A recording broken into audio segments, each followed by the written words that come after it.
So I actually went back to grad school at night in sustainable design. And it was in one of my first courses that I just sort of had this, whoa, what if you could use and develop an app that used social and game mechanics to inspire people to live healthier and more sustainably? And that was the original vision for Wespire. And candidly, at our core, it's what we're still doing 10 years later.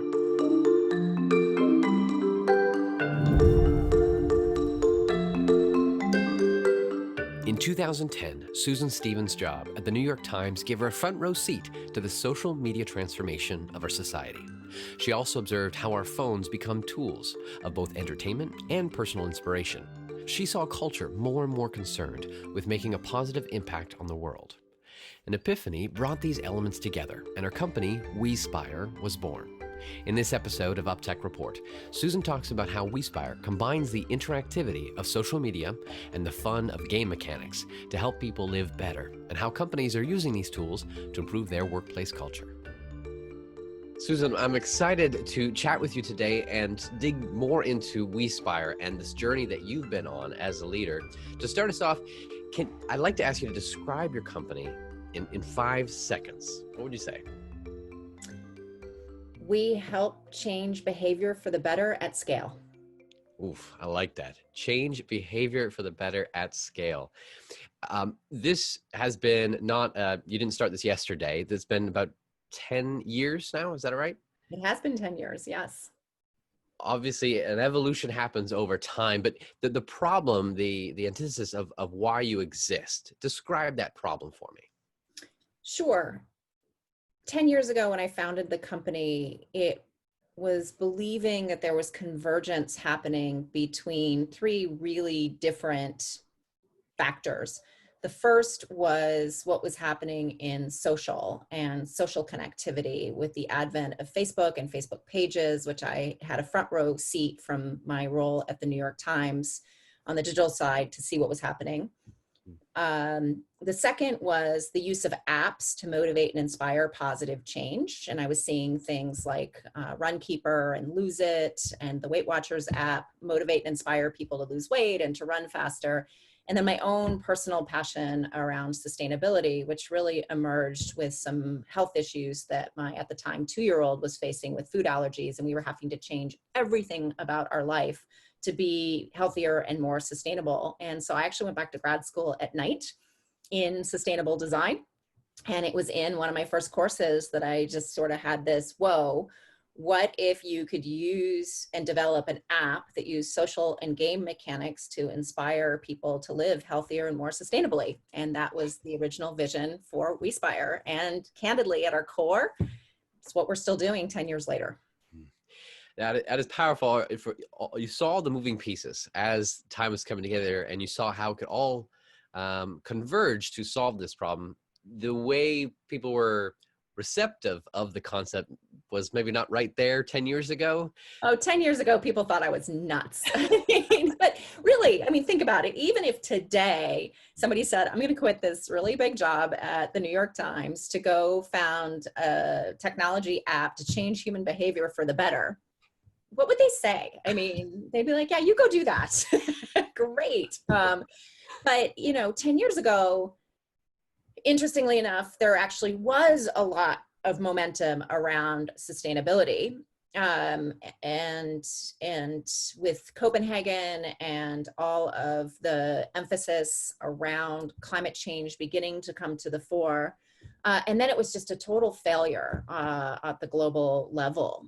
And it really set back, broadly at the political realm, the movement for a number of years. And it's really only been in the last 3 to 4 years that I've seen sort of the mass interest in sustainability begin to re-emerge.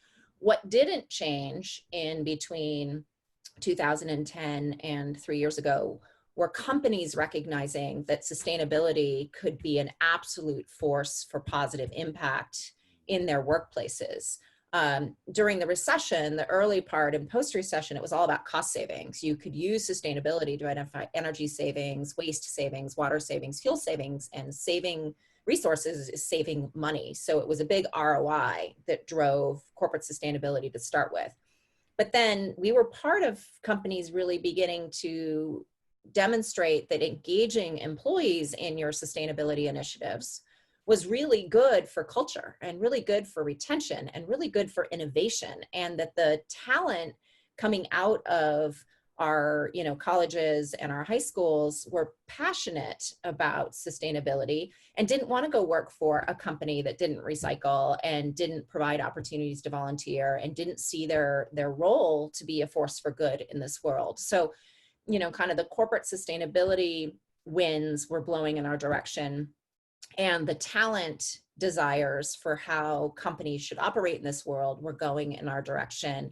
And so when we started to run corporate programs in 2012, that really is when we started to see bigger growth. It's the culture and people that matter in any organization. Absolutely. And it maybe the culture shift now of people, new generation wants a cause and wants to feel connected. So if a company doesn't have this part of it, they may not want to stick around. So 2/3 of millennials and Gen Z will not work for a company that doesn't have strong corporate social responsibility practices. They won't even go there. So let's dig in a little bit more to then your solution. Can you help provide a specific story or analogy of a use case of this organization used it this way, which made that an impact? Sure. So keep in mind now, 10 years later, we actually run programs in 4 different areas. So sustainability, which we talked about before. We also do run social impact programs, getting people to volunteer and give and things like that. That's obviously booming right now in the age of COVID.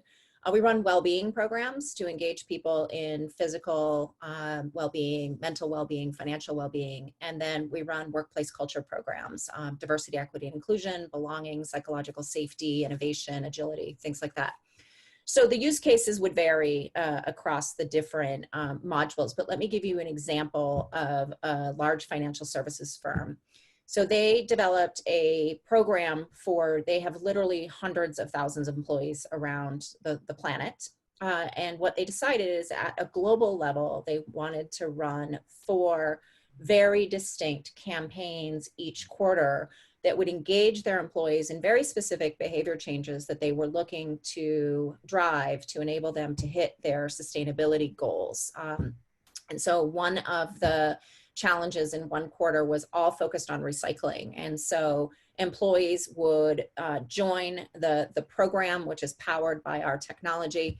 They get access through their intranet or a mobile app or things like that. And then there's a set of activities that they need to do. And as they do those activities, whatever they are, they earn points, they can share stories, they get positive feedback from their colleagues and their managers. And to the extent it's a competitive program, there are often prizes or rewards or incentives that go for the team with the most participants or the team that has the most impact or things like that.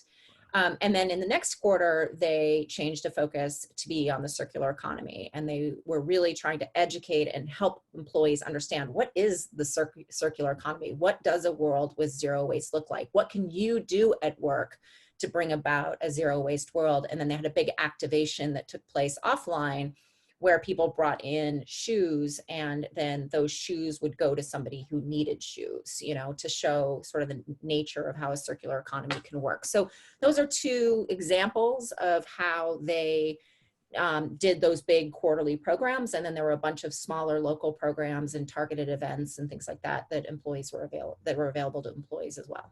How do you get someone engaged? Because we're inundated with email already. So it's like, I don't need another email in my inbox, and I don't really know the social platform necessarily to go to check out. But how do you marry to keep a workforce engaged on your platform to get communication happening as well as keep them involved? So the content design is super important. And we were inspired and influenced heavily by BJ Fogg at Stanford's Persuasive Technology Lab when we designed our platform and technology. We have one of the members of his team who served as a longtime advisor to us. And so what we really do is look for anything we're trying to do is, what are the steps that are needed to increase a person's ability to do something? And then what is needed to increase their motivation to do it? And then how do we use nudges and triggers at the right time and the right place to keep people engaged in this journey, whether it's to get them to do something once or to get them to do it for a span of time or to create a lifelong habit change. And what you do, depending on what you need, is different. And so we built templates to essentially automate the process of designing for behavior change. And that has put the power of being a behavior designer into the hands of, engagement managers in our various companies. And so that design is very powerful. It's hard to demonstrate how critical it is, though, to make sure that these programs are being integrated into where employees already are. And so one of the things we work hard when we go into a client is to really understand where employees are already engaging. Is it in Slack? Is it in Yammer or Microsoft Teams? Is it on the intranet and SharePoint? Is it with the elevator kiosks, or lobby kiosks, or is it screens in the cafeteria? Is it their own personal mobile device? And making sure that that these programs are accessible from all of those places. And so I engage initially. Customized based on whatever platform integrated into every single, as we like to say, we sit in this white space between the comms layer and the HR systems of record, to design and run campaigns, much like a marketing automation platform would. Tell me now then, let's talk about the vision moving forward. Where do you see the company in the near term as well as long term? So the next year or so, and then in 10 years from now, where are you working towards? Yeah, so it's almost easier for me to say long term. I'm not sure anyone knows what's going to happen in the next year. I firmly believe that every company is going to need a technology platform to design and run their engagement programs and measure the benefit that they're having on HR outcomes.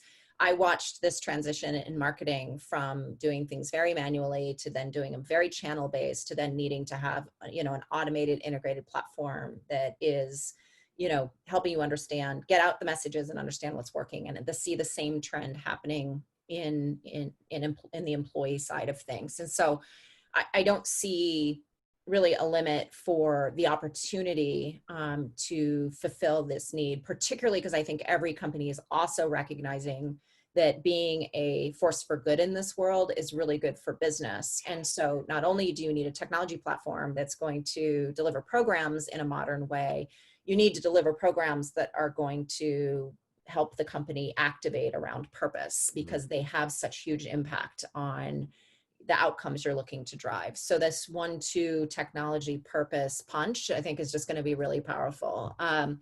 Over the next year, I think 2 of our modules are going to be particularly in demand. The first is that the mental health toll that this pandemic is taking on all of us, some significantly more than others, depending on how we've been personally affected. If we're a frontline worker, if we've been sick ourselves or had a family member sick, we've lost a job.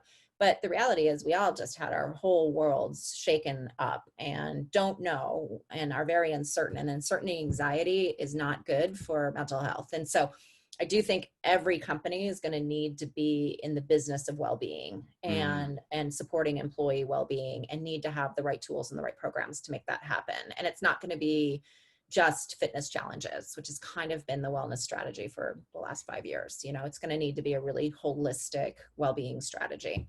I think the other is a social impact strategy. Every company is going to need to figure out how they're supporting their community, because communities are going to be hurting for not just 3 months, but for 6, 12, 18, 24 months.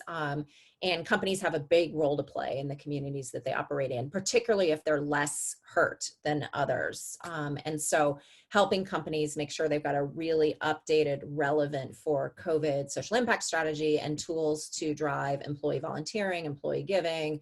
The foundation and philanthropy is going to be also extremely important. And then, we still have a climate crisis to solve. And so every company needs to kind of get through the next year around COVID, but can't lose sight that we have 8 years to cut carbon emissions 50%, or this last 8 weeks is going to seem minor in comparison to what's going to hit. And so all of this, I think is going to help. And oh, by the way, we're going through the biggest work culture change with remote that we've ever seen.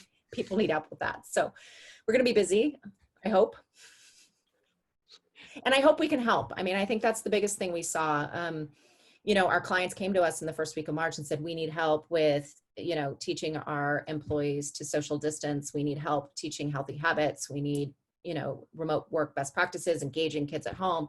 So we put together great content for them and then thought, we can be of service to the broader world. So we actually packaged it up, put it on as an offer, and are having every company who needs it right now at no cost use the technology and this content, because I can't make a $10 million donation. I don't have that kind of money, but I can offer our expertise to help people get through this time. And that seemed like the right thing to do. Where can people go to learn more, and what's a good first step then for them to take advantage of that? Yeah, so they can go to wespire.com, and there's a big pop-up right in the center of our homepage around flattening the curve. They can click on that, and it's a really rapid onboarding, a couple short legal documents, and we can get anyone up and running as soon as you need. Be sure to check out part 2 of my conversation with Susan, in which she discusses some of the personal challenges of running a startup and how important it is to separate the business from your identity.